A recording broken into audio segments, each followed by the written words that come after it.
மீந்து போன இடியாப்பத்தை வச்சு இந்த மாதிரி ஒரு தடவை முட்டை கொத்தி இடியாப்பம் செஞ்சு பாருங்கள். அவ்வளோ டேஸ்ட்டாக இருக்கும். ஃபஸ்ட்டு கடாயில் 2 டேபிள் ஸ்பூன் எண்ணெய் சேர்த்துட்டு ஒரு பெரிய வெங்காயம், கொஞ்சமாக கருவேப்பிலை, ஒரு மீடியம் சைஸ் தக்காளி சேர்த்து எல்லாத்தையும் நல்லா வதக்கிக்கோங்க. இது கூடவே வந்துட்டு ஒரு கேரட், 5 பீன்ஸு, ஒரு குடமிளகாய் சேர்த்துருக்கேன்.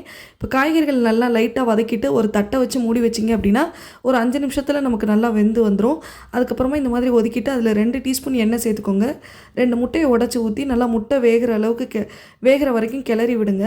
முட்டை நல்லா வெந்ததுக்கப்புறமா இது கூடவே 2 டீஸ்பூன் நான்வெஜ் மசாலா, 1 டீஸ்பூன் மிளகாத்தூள், 1/2 டீஸ்பூன் இஞ்சி பூண்டு பேஸ்ட்டு, தேவையான உப்பு சேர்த்துக்கோங்க. இந்த நான்வெஜ் மசாலாவோட ரெசிபி வேணும்னா கீழே லிங்க் கொடுக்குறேன், செக் பண்ணி பாருங்கள். இப்போ மசாலாவோட பச்சை வாசனை போகிற வரைக்கும் நல்லா கிளறி விட்டுட்டு இதில் நான் வந்து 8 இடியாப்பம் இருந்தது, அதை பிச்சு போட்டு சேர்த்துக்கிறேன்.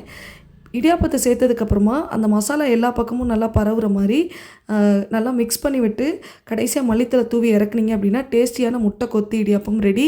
நீங்களும் கண்டிப்பாக ட்ரை பண்ணி பாருங்கள். இந்த வீடியோ பிடிச்சிருந்தா லைக், ஷேர் அண்ட் சப்ஸ்கிரைப் பண்ணிடுங்க. தேங்க்யூ.